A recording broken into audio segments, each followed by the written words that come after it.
Hello my dear future nursing officers, very very good afternoon to all of you and welcome to nursing Adda 24/7। बहुत बहुत स्वागत है भैया आप सभी लोगों का एक बार फिर से।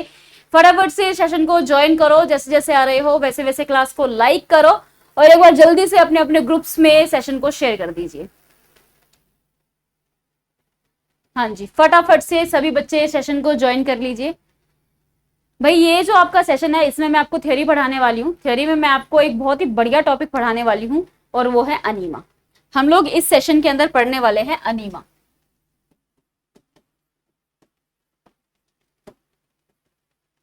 तो फटाफट से एक बार जल्दी से सभी बच्चे ज्वाइन कर लो, लाइक करते जाओ सेशन को और अपने अपने ग्रुप्स में लिंक को शेयर कर दो।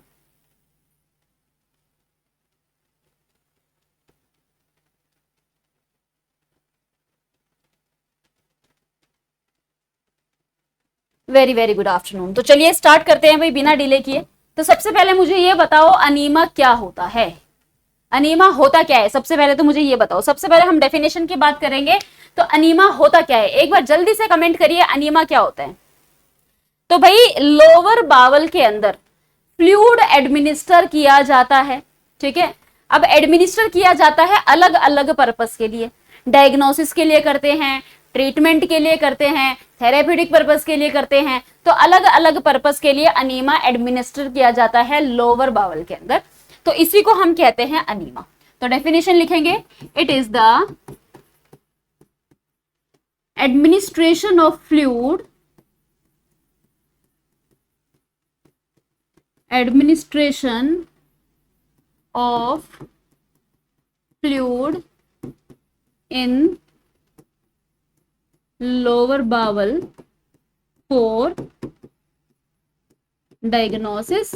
तो एक तो हम डायग्नोस करने के लिए अनीमा एडमिनिस्टर करते हैं, बिल्कुल। दूसरा हम ट्रीटमेंट करने के लिए करते हैं। तीसरा क्लीनिंग करने के लिए भी करते हैं और नरिशमेंट पर्पस के लिए भी करते हैं, नरिशमेंट पर्पस। तो इन सब चीजों के लिए हम क्या करते हैं, अनीमा एडमिनिस्टर करते हैं। बिल्कुल जी, बहुत ही बढ़िया।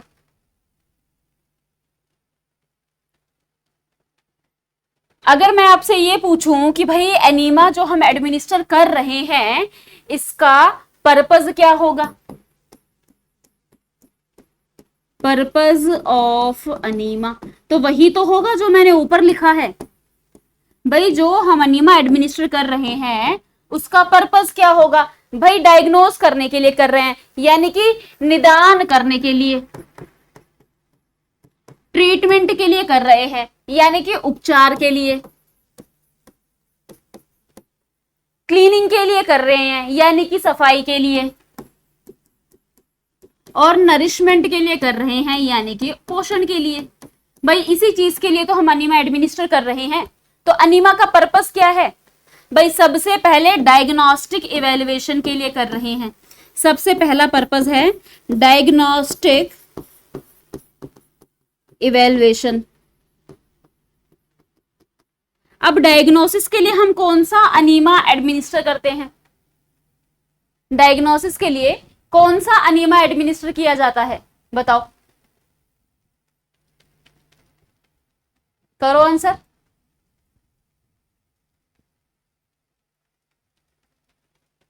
तो डायग्नोसिस के लिए बैरियम अनीमा यूज करते हैं कि नहीं करते, तो आंसर जाएगा बैरियम अनीमा। ये जो बैरियम अनीमा होता है ये डायग्नोसिस के लिए यूज किया जाता है। और किस लिए यूज कर रहे हैं भाई, यहां पर हम ट्रीटमेंट के लिए यूज कर रहे हैं, यानी कि मेडिकेशन देने के लिए भी यूज करते हैं। जैसे कि किस में यूज कर रहे हैं, जैसे एग्जाम्पल, जैसे सीरेटिव अनीमा होते हैं, एनेस्थेटिक अनीमा होते हैं, इसमें हम मेडिकेशंस दे रहे हैं। सीडेटिव, एनेस्थेटिक अनीमा, ये हम जो है ट्रीटमेंट के लिए यूज कर रहे हैं, बिल्कुल सही है। Plus in treatment of hypothermia, in treatment of hypothermia, भाई हाइपोथर्मिया के ट्रीटमेंट में भी हम इसका यूज करते हैं। हाइपोथर्मिया के ट्रीटमेंट के लिए भी हम अनीमा यूज कर रहे हैं। अच्छा, बैरियम अनीमा, अगर मैं एक आधा एग्जांपल लिखवाऊं तो अगर मान लो रेक्टल ट्यूमर है या कैंसर है, तो इसको डायग्नोस करने के लिए हम बैरियम अनीमा यूज करते हैं। इसको डायग्नोस करने के लिए हम बैरियम अनीमा यूज करते हैं। बिल्कुल, तो ये हो गया भाई हमारा पर्पस ऑफ अनीमा, कि हम अनीमा जो है वो किस लिए एडमिनिस्टर कर रहे हैं। आई बात समझ में? इतना क्लियर हुआ कि नहीं हुआ? एक बार मुझे जल्दी से बताओ, इतना क्लियर हुआ कि नहीं हुआ? क्लास को सभी बच्चे लाइक करेंगे भाई, लाइक जरूर करो क्लास को, और मुझे ये बताओ कि इतना समझ में आया कि नहीं आया। क्लियर है?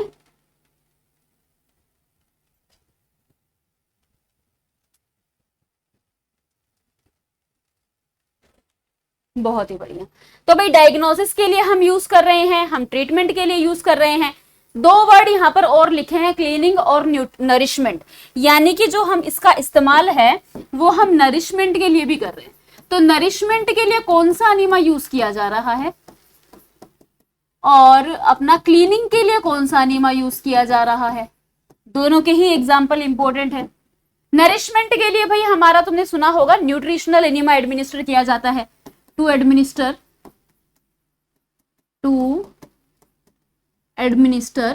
न्यूट्रिशन देने के लिए हम कौन सा अनीमा यूज करते हैं?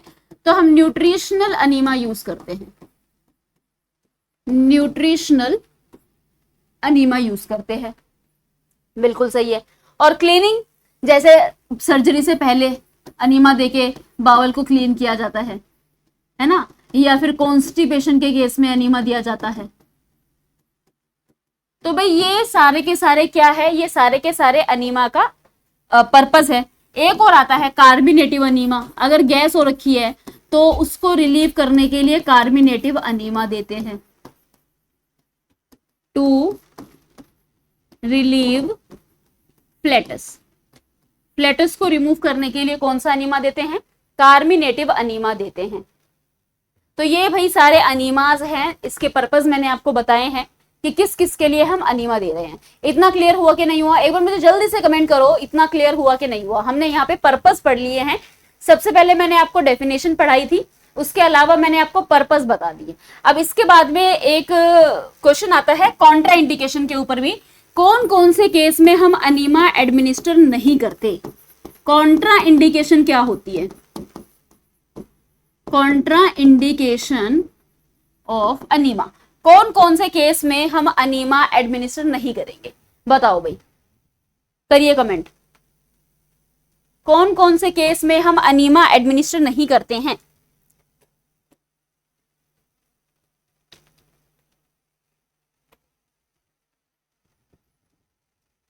करो आंसर। अभी तक तो गुड आफ्टरनून ही चल रहा है कमेंट सेक्शन में, आंसर करो फटाफट। कौन से केस में हम अनीमा नहीं देंगे? कॉन्ट्रा इंडिकेशन क्या होगी इसकी? बताओ। अगर किसी को अपेंडिसाइटिस है तो क्या हम देंगे? अगर किसी को अपेंडिसाइटिस है तो क्या हम अनीमा देंगे? अगर किसी की रेक्टल सर्जरी हो रखी है तो क्या हम अनीमा देंगे? बिल्कुल नहीं देंगे। रेक्टल फिस्टुला है, अगर किसी को रेक्टल फिस्टुला है तो भी हम अनीमा नहीं देते। देखो कॉन्ट्रा इंडिकेशन से एग्जाम में क्वेश्चन आ जाते हैं कि कौन कौन से केस में हमें अनीमा नहीं देना होता, जैसे कि फ्लूइड एंड इलेक्ट्रोलाइट इम्बैलेंस है,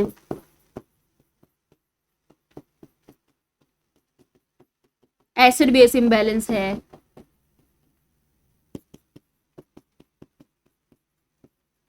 एसिड बेस इम्बैलेंस है, तो इन केसेस के अंदर हम अनीमा नहीं देते। अनीमा कॉन्ट्रा इंडिकेटेड होता है। हेमरोइड्स है, इंटेस्टाइनल ऑब्स्ट्रक्शंस है, हेमरोइड्स, इंटेस्टाइनल ऑब्स्ट्रक्शन,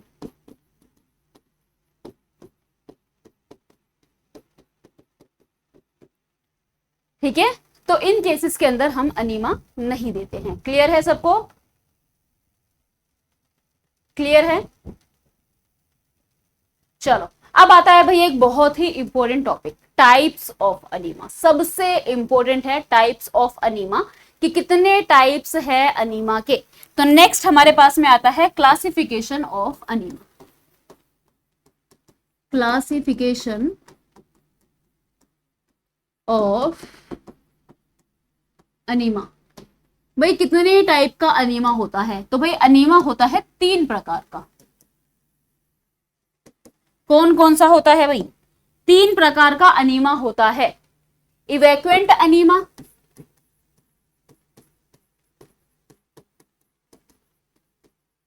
फिर आता है हमारे पास में रिटेन्ड अनीमा, और एक आता है हमारे पास में डायग्नोस्टिक अनीमा। तो ये होते हैं 3 प्रकार के अनीमा।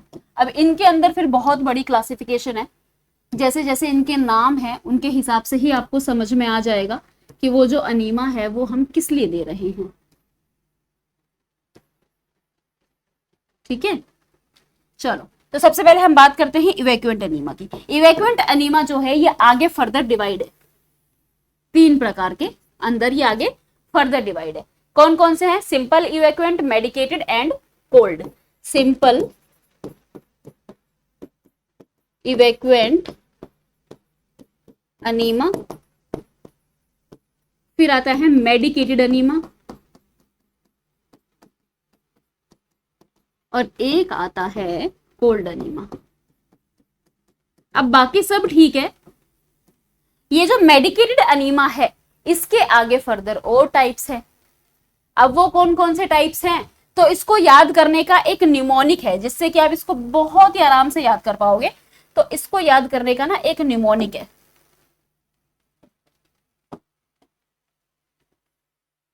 और वो निमोनिक है आपको ठीक है। मेडिकेटेड अनीमा जो है वो 5 प्रकार का होता है, जिसको याद करने का निमोनिक क्या है? आपको। ठीक है, तो कौन कौन से? A for astringent enema, astringent enema. A for anti helminthic enema,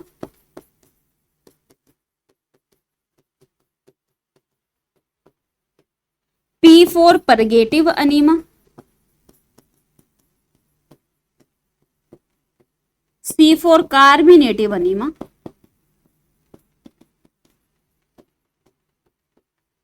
और ओ फॉर ऑयल अनीमा। तो ये सारे अनीमा जो है ये आते हैं मेडिकेटेड के अंदर।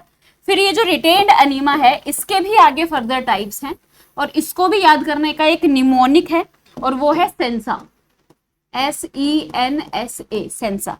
अब ये कौन कौन से हैं? तो stimulant enema, इमूलिएंट enema,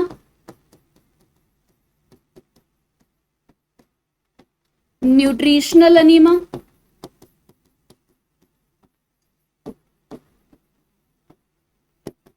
sedative enema, और एनेस्थेटिक अनीमा। और लास्ट में डायग्नोस्टिक में आपका एक ही आता है, बैरियम अनीमा। तो ये है भाई सारे के सारे अनीमास, ये सारे के सारे अनीमास हैं। ठीक है, इसको नोट डाउन कर लो। ये सारी की सारी क्लासिफिकेशन है, ये सारी की सारी क्लासिफिकेशन आपको याद करनी है। अब एक एक करके मैं बताऊंगी कौन सा अनीमा जो है वो हम किस लिए इस्तेमाल करते हैं। तो एक एक करके डिटेल में हम इन सब के बारे में पढ़ने वाले हैं कि कौन सा अनीमा हम क्यों इस्तेमाल करते हैं। एक बार फटाफट से पहले नोट डाउन कर लीजिए, फिर हम स्टार्ट करते हैं एक एक करके सबके बारे में। ठीक है, तो सबसे पहले हम पढ़ेंगे इवैक्यूएंट अनीमा के। इवैक्यूएंट अनीमा में सबसे पहले पढ़ेंगे हम सिंपल के बारे में, फिर कोल्ड के बारे में, फिर हम इन सबके टाइप्स पढ़ेंगे 1 बाय 1। तो सबसे पहले हेडिंग डाल लो भाई, ए, इवैक्यूएंट अनीमा। इवैक्यूएंट अनीमा किस लिए इस्तेमाल किया जाता है? इवैक्यूएंट अनीमा, इवैक्यूएंट अनीमा का इस्तेमाल किस लिए किया जाता है? तो कॉन्स्टिपेशन को रिलीव करने के लिए, टू रिलीव कॉन्स्टिपेशन, और बावल को क्लीन करने के लिए टू क्लीन बावल। बहुत ही सिंपल लैंग्वेज लिखवा रही हूं कि भाई तुम्हें आराम से याद हो जाए। अच्छा, इवैक्यूएंट अनीमा के अंदर हम कौन सा फ्लूइड यूज करते हैं? तो इसके अंदर जो सॉल्यूशन हम यूज करते हैं वो है नॉर्मल स्लाइन। इसके अंदर हम नॉर्मल स्लाइन इस्तेमाल करते हैं। ठीक है, तो ये होता है इवैक्यूएंट। दूसरा आ गया हमारे पास में कोल्ड अनीमा।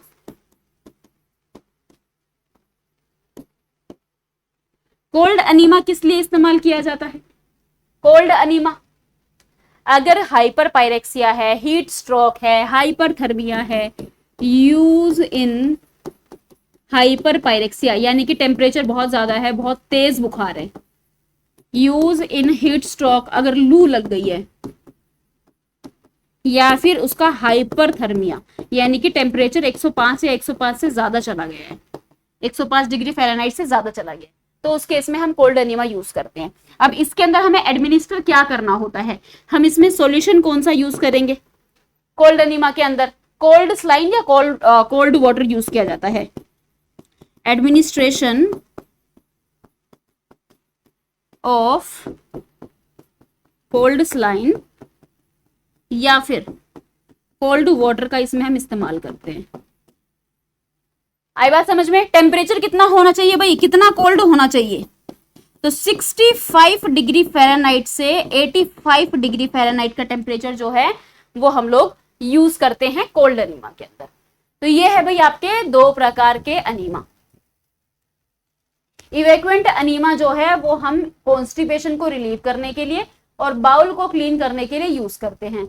बिल्कुल पूछेंगे भाई, बहुत इंपॉर्टेंट टॉपिक है अनीमा, इसीलिए तो मैंने टॉपिक भी ऐसा चूज किया जो इंपॉर्टेंट है। ठीक है, तो ये हमारा इवैक्यूएंट और कोल्ड की बात कर ली। तीसरा अब आता है सबसे बड़ा वाला, मेडिकेटेड अनीमा। तो थर्ड हो गया अब हमारे पास में मेडिकेटेड अनीमा। अब मेडिकेटेड अनीमा के अंदर मैंने आपको बताया भाई बहुत सारे होते हैं, जिसका निमोनिक मैंने आपको बता दिया था। कौन सा बताया था? आपको ही तो बताया था। अब आपको भी सबसे पहला कौन सा है? आपको में ए क्या था? Astringent enema. कुछ पता चल रहा है कि हम इसको किस लिए इस्तेमाल करेंगे? एस्ट्रिंजेंट अनीमा को किस लिए इस्तेमाल करेंगे? कुछ नाम से कुछ पता चल रहा है? इन्फ्लामेशन को रिलीव करने के लिए। ठीक है, use to relieve inflammation in lower bowl.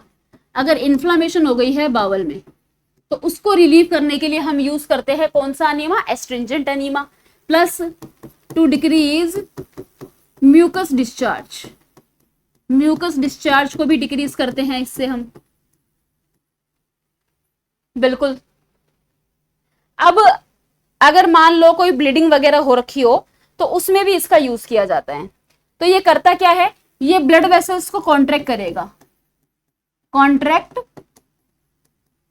Blood vessels, blood vessels को कॉन्ट्रैक्ट करके ब्लीडिंग को प्रिवेंट कर देगा। तो अगर इन्फ्लामेशन है, ब्लीडिंग है, तो उस केस में हम इस एनीमा का इस्तेमाल कर सकते हैं। अगर मैं पूछूं कि भाई हम इसके अंदर सोल्यूशन कौन सा यूज करते हैं एस्ट्रिंजेंट के अंदर, तो याद रखना 1% सिल्वर नाइट्रेट यूज करेंगे। 1% सिल्वर नाइट्रेट हम इसके अंदर यूज करते हैं। तो ये है आपका सबसे पहले वाला एस्ट्रिंजेंट अनीमा।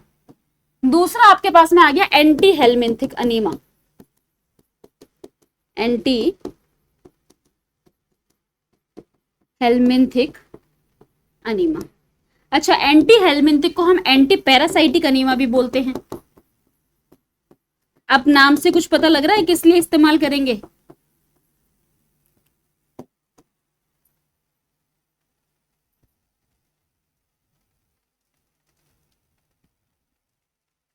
हाइपर पायरेक्सिया का मतलब, पायरेक्सिया मतलब फीवर, हाइपर मतलब तेज बुखार होता है। ठीक है, चलो एंटी हेलमिंथिक अनीमा किस लिए इस्तेमाल करेंगे? कुछ पता चल रहा है? मनीष कुमार पढ़ लो। रूही से बाद में पूछ लेना, पहले पढ़ लो।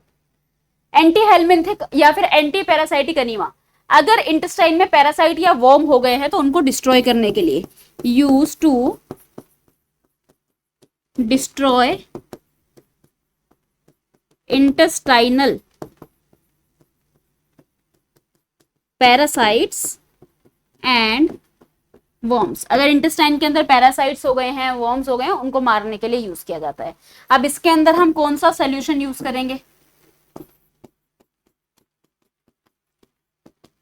बताओ, सोल्यूशन कौन सा यूज करेंगे? Hypertonic, NaCl with water, hypertonic solution use करते हैं।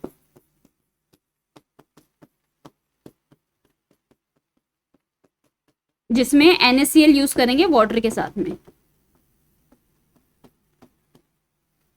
तो ये होता है भाई आपका पैरासाइटिक अनीमा।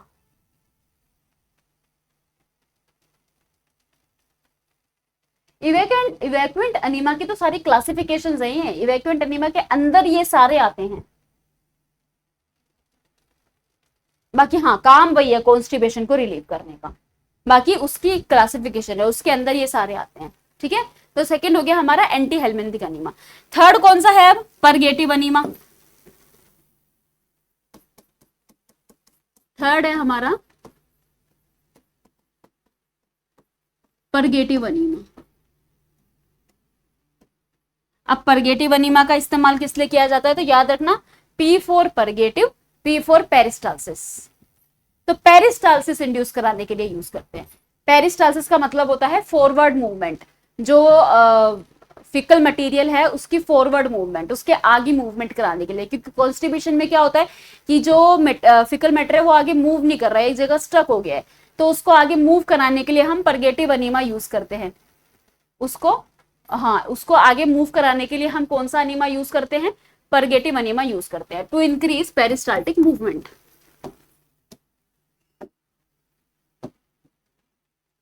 टू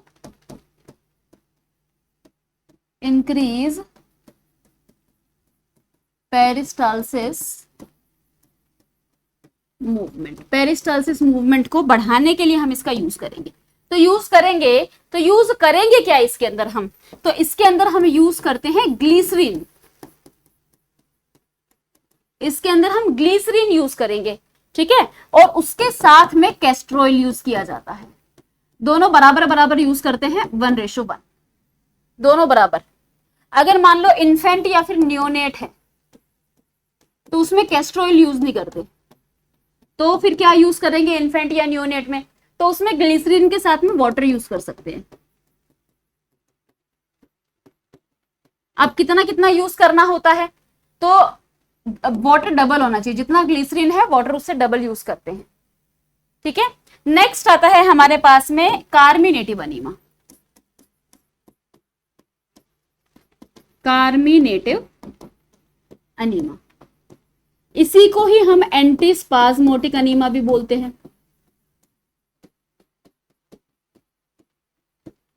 भाई गैस हो गई तो गैस को रिलीज करने के लिए यूज करेंगे भाई, यानी कि फ्लैटस को रिलीव करने के लिए, टू रिलीव गैसियस डिस्टेंशन। अगर पेट में गैस हो जाए तो उसको ठीक करने के लिए।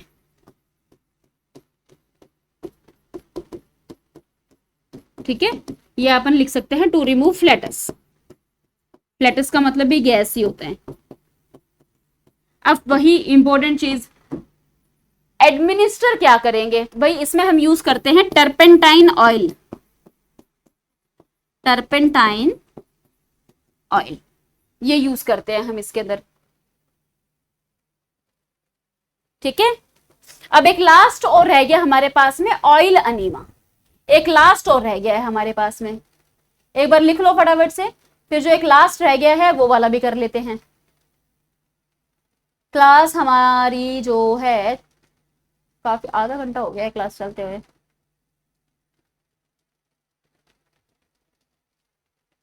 चले आगे, चलो। तो नेक्स्ट हमारे पास में आता है oil enema, fifth oil enema. अब ऑयल अनीमा का इस्तेमाल क्यों किया जाता है भाई? ऑयल अनीमा सिवियर कॉन्स्टिपेशन को रिलीव करने के लिए। टू रिलीव सिवियर कॉन्स्टिपेशन, अगर बहुत ज्यादा कॉन्स्टिपेशन हो रखा है तो उसको रिलीव करने के लिए हम ऑयल अनीमा का इस्तेमाल करेंगे। Plus two soften hard faecal matter, अगर फिकल मैटर बहुत ज्यादा हार्ड हो रखा है तो उसको सॉफ्ट करने के लिए भी हम क्या यूज करते हैं, ऑयल एनिमा यूज करेंगे। भाई ऑयल एनिमा जो है वो एक लग्जेटिव की तरह काम करता है, फिकल मैटर को सॉफ्ट करेगा, लूज करेगा ताकि बॉडी से बाहर निकल सके। अब इसके लिए हम, अब ऑयल एनिमा की बात हो रही है तो ऑब्वियसली हम ऑयल ही यूज करते हैं। कौन से ऑयल यूज करेंगे, सॉरी, ऑलिव ऑयल यूज कर सकते हैं, कैस्टर ऑयल यूज कर सकते हैं।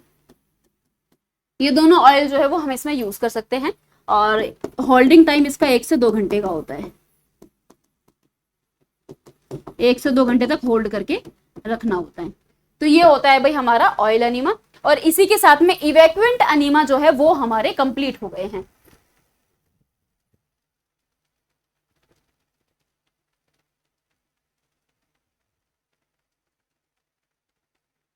अच्छा अच्छा, ओके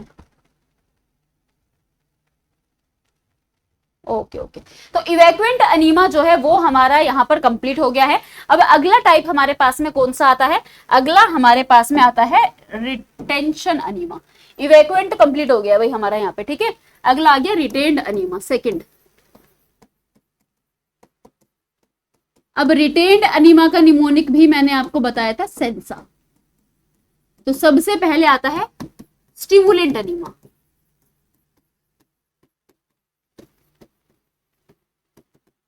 अब स्टिमुलेंट अनीमा का इस्तेमाल किस लिए किया जाता है, तो जैसा नाम वैसा ही काम, हमारे सेंट्रल नर्वस सिस्टम को स्टिमुलेट करने के लिए यूज करते हैं। अगर मान लो किसी को शॉक है, कोई शॉक में चला गया, या कोई पॉइजनिंग का केस है, तो इन केसेस के अंदर हमें सीएनएस को अगर स्टिमुलेट करना है तो हम यूज करते हैं कौन सा अनीमा, हमारा स्टिमुलेंट अनीमा जो है वो हम यूज करेंगे। अब अगर सीएनएस को स्टिमुलेट करना है तो हम इसमें कौन कौन से सॉल्यूशन यूज कर सकते हैं, ब्लैक कॉफी यूज कर सकते हैं, ब्रांडी यूज कर सकते हैं। ब्रांडी जो होती है उसके अंदर कंसंट्रेटेड अल्कोहल होती है। टेम्परेचर कितना होना चाहिए, तो 108 डिग्री फ़ारेनहाइट जो है इसका टेम्परेचर होना चाहिए। तो ये हो गया स्टिमुलेंट अनीमा। अब नेक्स्ट आता है इमूलिएंट अनीमा। इमूलिएंट अनीमा, अब इमूलिएंट अनीमा का किस लिए यूज करते हैं, तो हमारा जो बावल है उसको सॉफ्ट करने के लिए, ठीक है। तो यूज टू प्रोवाइड, ये सूदिंग इफेक्ट देता है। अगर मैं सिंपल भाषा में बोलूं तो सॉफ्ट करेगा बावल को, सॉफ्टन बावल को सॉफ्ट करता है। अब इसके लिए हम कौन सा सोल्यूशन यूज करेंगे इमूलिएंट अनीमा के लिए, तो इसमें हम ब्लैंड सोल्यूशन यूज करते हैं, यानी कई सोल्यूशन का मिक्सचर जो है वो हम इसके अंदर यूज करते हैं। अब वो कौन कौन सा मिक्सचर होना चाहिए, तो सोडियम पोटेशियम कैल्शियम का मिक्सचर होता है। सोडियम पोटेशियम कैल्शियम का मिक्सचर जो है वो हम इसमें यूज करते हैं इमूलिएंट अनीमा के अंदर, ठीक है।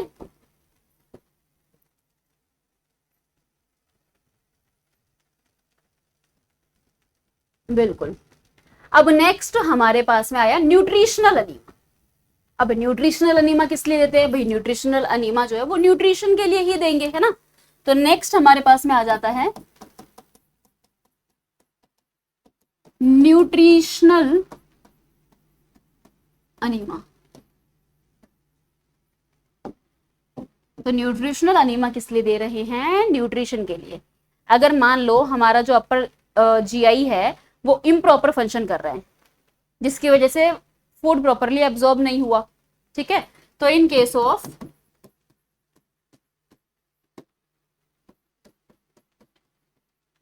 improper functioning of GI, in case of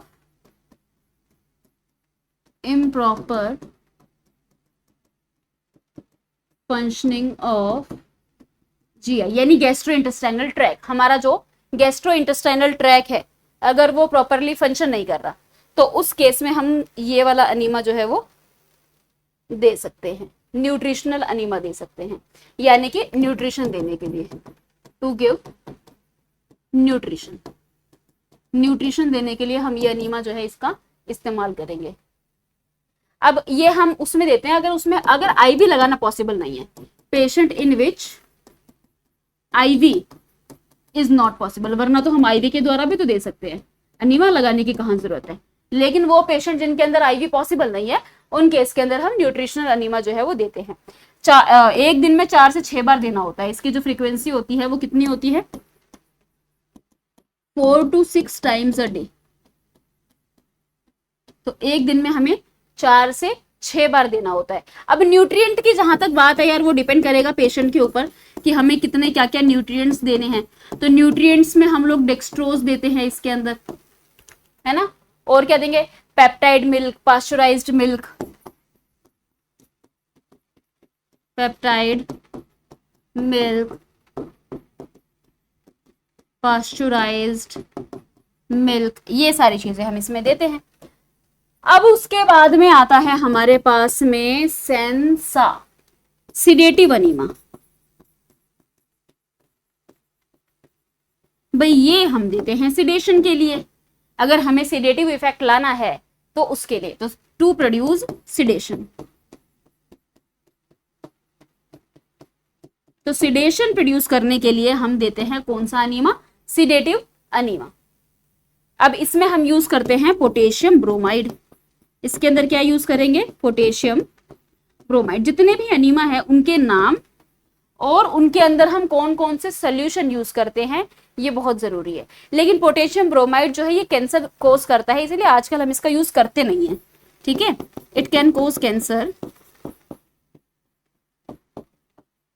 so nowadays not used, आजकल इसका यूज किया नहीं जाता क्योंकि ये कैंसर कोज करता है। ओके जी, लाइक करते जाना क्लास को। अब लास्ट हमारे पास में आ गया है भाई anaesthetic enema, anaesthetic enema. Anaesthesia effect लाने के लिए हम इसमें क्या देते हैं, एनेस्थेटिक अनीमा देते हैं, अगर हमें एनेस्थीसिया वाला इफेक्ट लाना है। अब इसके लिए हम ड्रग जो यूज करते हैं वो हम यूज करते हैं एनेस्थीसिया, एवर्टीन यूज करते हैं हम इसके अंदर हम यूज करते हैं एवर्टीन, एनेस्थीसिया इफेक्ट लाने के लिए यूज करते हैं। अब लास्ट आपके पास में एक आ गया है थर्ड, डायग्नोस्टिक अनीमा। और डायग्नोस्टिक अनीमा में मैंने आपको बताया भाई एक ही आती है और वो है barium enema.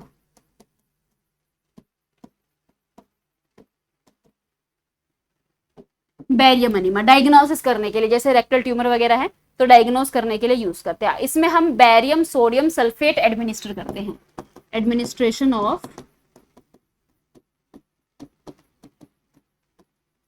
Barium sodium sulphate, ये हम इसमें एडमिनिस्टर करते हैं डायग्नोस करने के लिए, ठीक है। होता क्या है ये एक रेडियो एक्टिव लिक्विड होता है व्हाइट कलर का,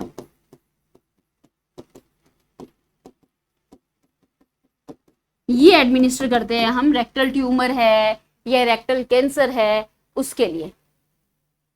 अब ये करता क्या है, एक तो हम इसको लोअर बाउल में एडमिनिस्टर करेंगे तो ये हमारी इंटेस्टाइन की लाइनिंग के साथ में जाकर के चिपक जाएगा और एक्सरे करके हमें फिर पता लग जाएगा कि भाई कहां कहां पे प्रॉब्लम है। तो इसको हम क्या करेंगे, फिर एडमिनिस्टर कर देंगे लोअर बाउल में। अब जहां मसला होगा वहां जाकर ये चिपक जाएगा, adhesion in the lining of bowel, bowel के लाइनिंग में जाकर के ये चिपक जाएगा। हम लोग कर लेंगे एक्सरे और हमें पता चल जाएगा कि भाई प्रॉब्लम क्या है। तो इस तरीके से जो है हम जो डायग्नोस्टिक अनीमा है उसका इस्तेमाल करते हैं। बिल्कुल सही है, क्लियर है। तो भाई ये थे हमारे सारे टाइप्स के अनीमा, ये मैंने आपको जितने भी अनीमा के टाइप्स हैं वो मैंने आपको बताए हैं। अब इसके बाद में देखो रेक्टल ट्यूब का साइज कितना होता है, ये सारी चीजें भी इंपॉर्टेंट है, ये भी एग्जाम में पूछा जाता है, तो ये वाली चीजें भी लिख लो। तो इंपॉर्टेंट पॉइंट्स, इंपॉर्टेंट पॉइंट्स। तो सबसे पहले तो भाई रेक्टल ट्यूब का साइज कितना होता है, साइज ऑफ रेक्टल ट्यूब। अब इसमें सब में अलग अलग होता है, देखो adult, school age children, infant, सब में अलग अलग होता है। अडल्ट का कितना होता है, स्कूल एज चिल्ड्रन का कितना होता है, और इन्फेंट के कितना होता है, ये भी इंपॉर्टेंट है, साइज में से भी क्वेश्चन आ जाते हैं एग्जाम में। तो रेक्टल ट्यूब का साइज भाई अडल्ट में कितना होता है, 22 फ्रेंच, 22 फ्रेंच। स्कूल में होता है 14 से 18 फ्रेंच, और इन्फेंट में होता है 12 फ्रेंच। ये होते हैं रेक्टल ट्यूब के साइज, इनको भी याद रखना, ये भी इंपॉर्टेंट है। अगर मैं बात करूं कि हमें ट्यूब कितनी इंसर्ट करनी होती है, ट्यूब इंसर्शन कितना करना होता है, अब ये जो रेक्टल ट्यूब है ये हमें कितने अंदर तक इंसर्ट करनी होती है, तो अडल्ट में कितनी करनी होती है, स्कूल एज चिल्ड्रन में कितनी करनी होती है, और इन्फेंट में कितनी करनी होती है, तीनों के अंदर आपको बताना है। तो अडल्ट में हम करते हैं भाई 3 से 4 इंच तक जो रेक्टल ट्यूब है उसको इंसर्ट किया जाता है, और इसमें हम करते हैं 2 से 3 इंच, और इन्फेंट में करते हैं 1 से 1.5 इंच तक। 1 से 1.5 इंच तक हम इन्फेंट के अंदर जो रेक्टल ट्यूब है उसको एडमिनिस्टर करते हैं। अब एक सवाल ये आता है कि कितना अनीमा देना होता है,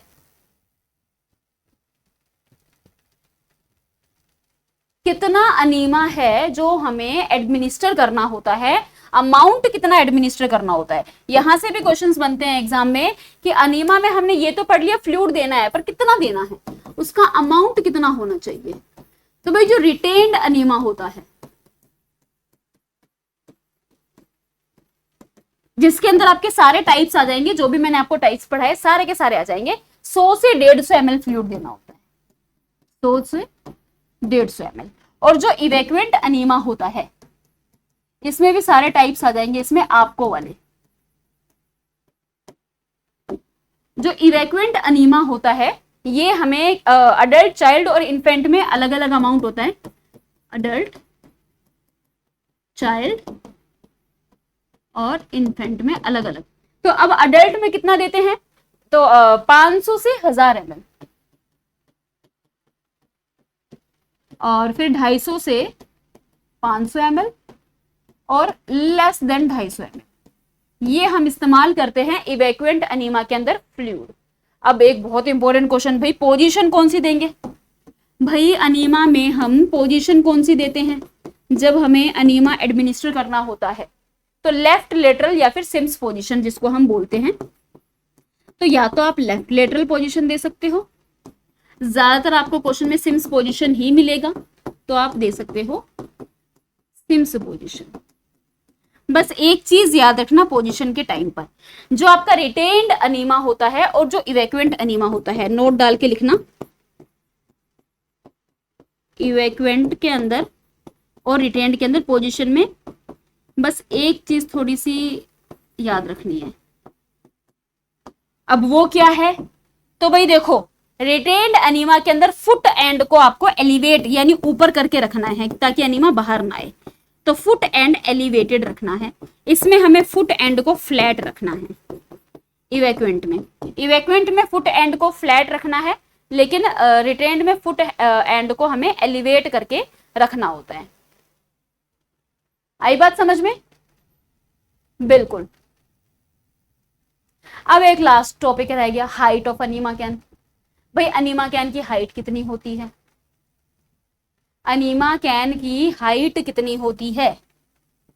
तो लास्ट आ गया हमारे पास में हाइट ऑफ अनीमा कैन। बता दो भाई कितनी होती है, फटाफट से बता दो। तो क्लीनिंग अनीमा और रिटेन्ड अनीमा में अलग अलग होती है। क्लीनिंग अनीमा और रिटेंड अनीमा में अलग अलग होती हैं। कितनी होती है? तो क्लीनिंग अनीमा में होता है 18 इंच यानी कि 45 सेंटीमीटर, और रिटेंड में होता है 8 इंच, 8 इंच यानी कि 20 सेंटीमीटर। ये इनकी हाइट होती है अनीमा कैन की, इसको भी याद रखना। और अच्छा, फ्लूइड जो आप एडमिनिस्टर कर रहे हो उसका टेम्परेचर कितना होना चाहिए? टेम्परेचर ऑफ फ्लूइड, फ्लूइड का टेम्परेचर कितना होगा रिटेंड में और इवैक्यूएंट में? रिटेंड में और इवैक्यूएंट में टेम्परेचर कितना होना चाहिए फ्लूइड का, बताइए। देखो रिटेंड जो है ना, ये तो एट अ बॉडी टेम्परेचर होता है, ठीक है। रिटेंड जो है वो तो होता है एट बॉडी टेम्परेचर, लेकिन इवैक्यूएंट में जो है अडल्ट में होता है 105 से 110 डिग्री फ़ारेनहाइट, और चाइल्ड में कितना होगा? अडल्ट में है 105 से 110 डिग्री फ़ारेनहाइट, तो चाइल्ड में कितना होगा? ऑब्वियसली कम ही होगा इससे, तो 100 डिग्री फ़ारेनहाइट होता है। 100 डिग्री फ़ारेनहाइट जो है वो चाइल्ड के अंदर होता है फ्लूइड का टेम्परेचर। तो ये है भाई आपका टॉपिक अनीमा। अनीमा का जो टॉपिक है वो यहाँ पर हुआ है कंप्लीट। मुझे ये बताओ टॉपिक अच्छे से क्लियर हुआ? जितनी भी इंपॉर्टेंट चीजें हैं अनीमा की वो सारी मैंने आपको यहाँ पर एक्सप्लेन कर दी है। तो टॉपिक जो है वो आपको अच्छे से क्लियर हुआ कि नहीं हुआ? एक बार फटाफट धुआंधार कमेंट सेक्शन में कमेंट स्टार्ट करो, टॉपिक जो है वो आपको अच्छे से क्लियर हो गया कि नहीं हो गया। बहुत सिंपल सा टॉपिक है, बस आपको चीजें याद करनी पड़ेगी, सारे टाइप्स। एक तो टाइप्स इंपॉर्टेंट है, कौन से टाइप में हम कौन सा सोल्यूशन यूज करते हैं वो इंपॉर्टेंट है। उसके बाद मैंने आपको ये जितना भी बताया ना ये सारा इंपॉर्टेंट है। यहाँ से भाई रेक्टल ट्यूब के साइज कितना है, हमें ट्यूब कितनी इंसर्ट करनी है, कितना अमाउंट देना होता है, पोजीशन क्या है और हाइट क्या रहनी चाहिए, ये सारी ही चीजें जो है वो बहुत ही ज्यादा इंपॉर्टेंट है। तो जल्दी से मुझे एक बार कमेंट सेक्शन में कमेंट कर दो भाई आपको अच्छे से समझ में आया कि नहीं आया। और भाई क्लास की अपडेट्स के लिए, पीडीएफ्स के लिए आप मेरा टेलीग्राम चैनल फॉलो कर सकते हो, जो नाम है वो है नर्सिंग बाय परी मैम अड्डा 24/7, या तो डायरेक्ट सर्च कर लो, या फिर ये जो क्लास चल रही है इसके डिस्क्रिप्शन में जब आप जाएंगे तो आपको ऑल टीचर्स टेलीग्राम लिंक मिलेगा, वहां से परी मैम टेलीग्राम लिंक करके आप ज्वाइन कर लेना। Thank you so much student, thank you so much. बस क्लियर हो जाना चाहिए, एक बार दोबारा से इसको रिवाइज कर लेना। Thank you so much, thank you.